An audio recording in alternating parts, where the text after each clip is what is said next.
7h13 minutes. Mesdames et messieurs, je vous présente notre avocat officiel, notre docteur en droit constitutionnel. Il est aussi à ses heures professeur. Il enseigne à l'élite du monde en matière de droit constitutionnel. Et bien sûr, il se fait le plaisir de nous faire le plaisir d'être là tous les lundis et tous les jeudis. J'ai nommé Maître Frédéric Bérard. Écoute, surtout chroniqueur au 104.7, Michel, ne l'oublions pas. J'osais pas parce que je voulais pas avoir l'air du gars qui se vante. Alors, j'ai décidé de mettre ça au bout de la lignée, Fred. Comme ça, je me sens mieux. Écoute, fais ce que doit, c'est-à-dire fais ce qui te fait sentir bien. Comment ça va? Ça va très bien, très, très bien. Écoute, un changement chez nous dans l'Outaouais, notamment à Gatineau. Ben oui. Et je suis content pas content. On savait qu'il allait avoir un changement, mais content de voir que la game politique chez nous va changer. Le parti qui est au pouvoir perd le pouvoir, mais gagne un conseiller de plus autour de la table. Mais les indépendants prennent maintenant la majorité. Alors, je dis pas que c'est une bonne ou une mauvaise chose. La seule chose que je dis, c'est que maintenant, ça va être différent. Fait que ça, pour ça, on va voir qu'est-ce que ça va donner. Et on va parler d'ailleurs aux deux candidates qui se sont fait la lutte jusqu'à la toute dernière seconde là, dans cette campagne électorale. On va leur parler au cours de la prochaine heure. Toi, comment ça va, mon Fred? Ben, ça va. Écoute, ça va bien. Puis j'ai pensé à toi hier soir quand il y a une victoire qui a été consacrée, celle de Valérie Plante. Notre ami Coderre en a eu, écoute, plein la gueule. Plein la gueule, c'est 51 versus 37 si je ne fais pas erreur, en termes de chiffres officiels.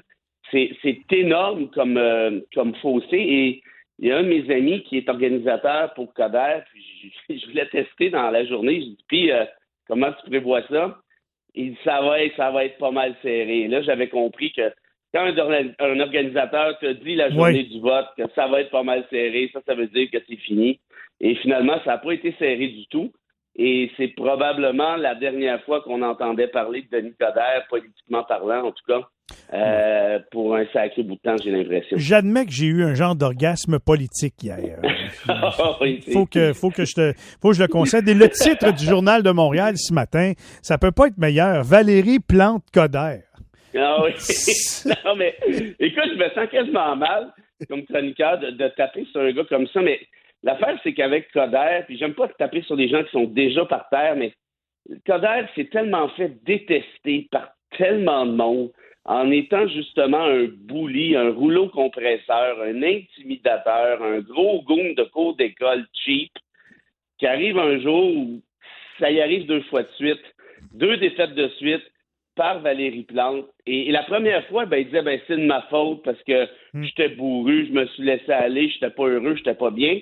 Là, il revient... Là, c'est Denis Coderre 2, là, le nouveau Denis, amaigri, meilleure personne, semble-t-il. Bon. Fait que... Il n'y a personne qui a acheté ça fort, non. Honnêtement. Puis on l'a vu tout de suite aussi, même vers la fin, la liste des clients, non, je vous la donnerai pas, je vais vous la donner après, puis ici, hop, là, c'est Transcontinental, puis là, c'était l'autre. Puis je pense que ça a rappelé un mauvais film à un sacré paquet de personnes qui se sont dit, nous, on joue plus dans ce film-là, on a donné. Il ne faut pas oublier que Denis Coderre, à Ottawa, sa carrière politique est brûlée depuis qu'il a lancé des roches à Justin Trudeau en disant que c'est un parti qui est noyauté par Toronto et ainsi de suite. Il s'est un peu fait montrer la porte de sortie à coup de pied au derrière. Là, il débarque à Montréal, 2 défaites plutôt qu'une. Là, qu'est-ce qui lui reste comme option? C'est le Parti libéral du Québec. Est-ce que le Parti libéral du Québec voudrait de Denis Coderre? Il n'en voulait pas il y a une couple d'années. Est-ce que là, ses actions ont augmenté ou baissé? Je pense que la réponse est évidente. Donc, très clairement, Denis Coderre a fait sa part politiquement. Là, on peut lui reconnaître son engagement politique. Ça, c'est chose faite.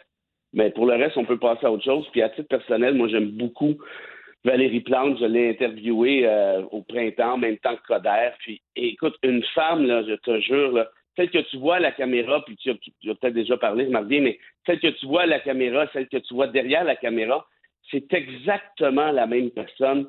On a eu du fun, était brillante, était humble, pas de chichi, puis pas de frustration, puis pas de cici, puis pas de ça.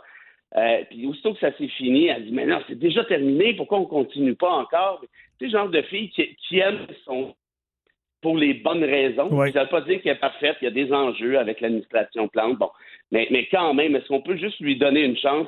Elle s'est fait balancer là il y a 4 ans.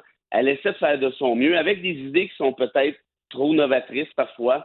Mais là, franchement, elle débarque dans un nouveau mandat avec les coups des franches. Et franchement, j'ai l'impression que ça va être un beau mandat, ça. C'est assez surprenant qu'on ait vécu des courses aussi palpitantes. Je regarde à Québec, là, on proclame une mairesse gagnante, 2 heures de temps, puis après ça revire de bord. Chez nous, Wow. 2 femmes qui se faisaient la lutte. Valérie Plante qui donne une deuxième volée à l'arrogant Denis Coderre. Comment ça se fait que le taux de participation est aussi faible que ça pour des aussi bonnes joutes électorales, Fred? Ça, c'est ce qui est le plus désolant, hein?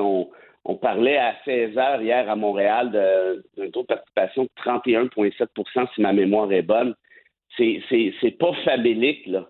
C'est en deçà du famélique. On n'a même pas eu 36 % ici dans l'Outaouais. Es-tu sérieux au final? Ouais. En tout et partout? Oui. Oh wow.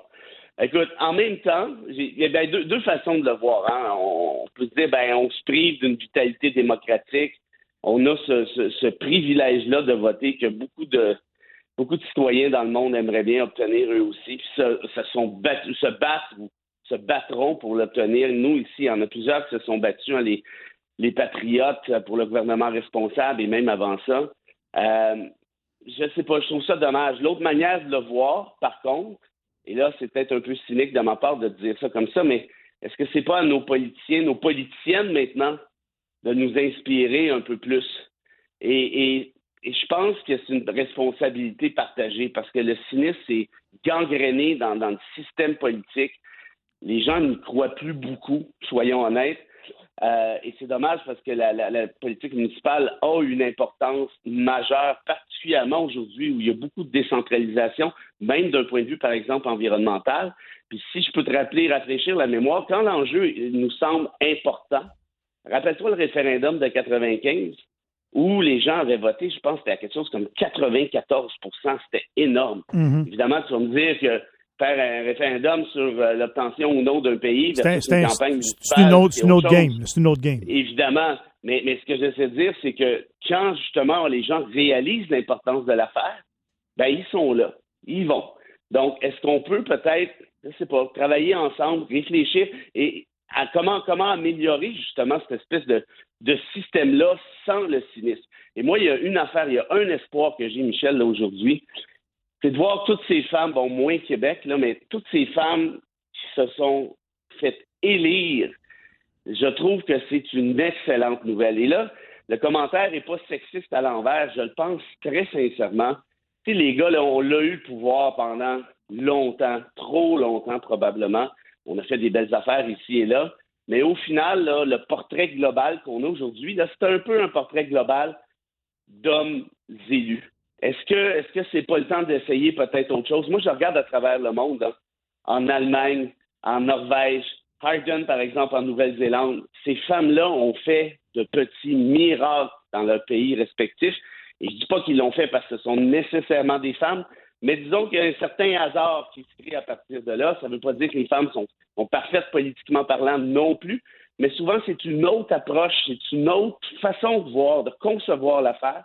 Et dans une société où on a des féminicides qui s'accumulent encore cette année de manière absolument intersidérale, je sais qu'il n'y a pas de lien entre les deux, mais d'envoyer un message, OK, les femmes, là, c'est à vous, allez-y, là, on a voté pour vous, tout le monde a voté pour vous, évidemment, de manière mathématique, et là, on vous fait confiance. Je sais pas, moi, il y a un vent de fraîcheur qui est rattaché à ça en ce qui me concerne, puis let's go, on vous regarde aller, puis on peut compter sur nous. Partage tellement ton opinion. Tout ce que la société réserve comme sort aux femmes, bien souvent, de les voir persévérer, gagner dans des postes aussi clés qu'en politique. Tant mieux, c'est une sacrée bonne nouvelle. Fred, il faut se laisser là-dessus, mais on se retrouve sans faute jeudi. Ça marche? Alors, je vous salue, et puis c'est un rendez-vous. Et puis bravo à tous les candidats, d'ailleurs, et candidates de l'Outaouais. C'est pas des jobs évidents. Les campagnes sont pas évidentes non plus. Et on est cynique, on est baveux, mais franchement, reste qu'il y a toujours un respect en ce qui me concerne envers votre travail. Salut tout le monde. Salut Fred. Voilà pour les commentaires de Frédéric Bérard, avocat, docteur, professeur en droit constitutionnel. Dans quelques instants, les manchettes avec Pierre-Jean et au retour, candidate défaite à la mairie de Gatineau, chef d'Action Gatineau, Maude Marquis-Bissonnette.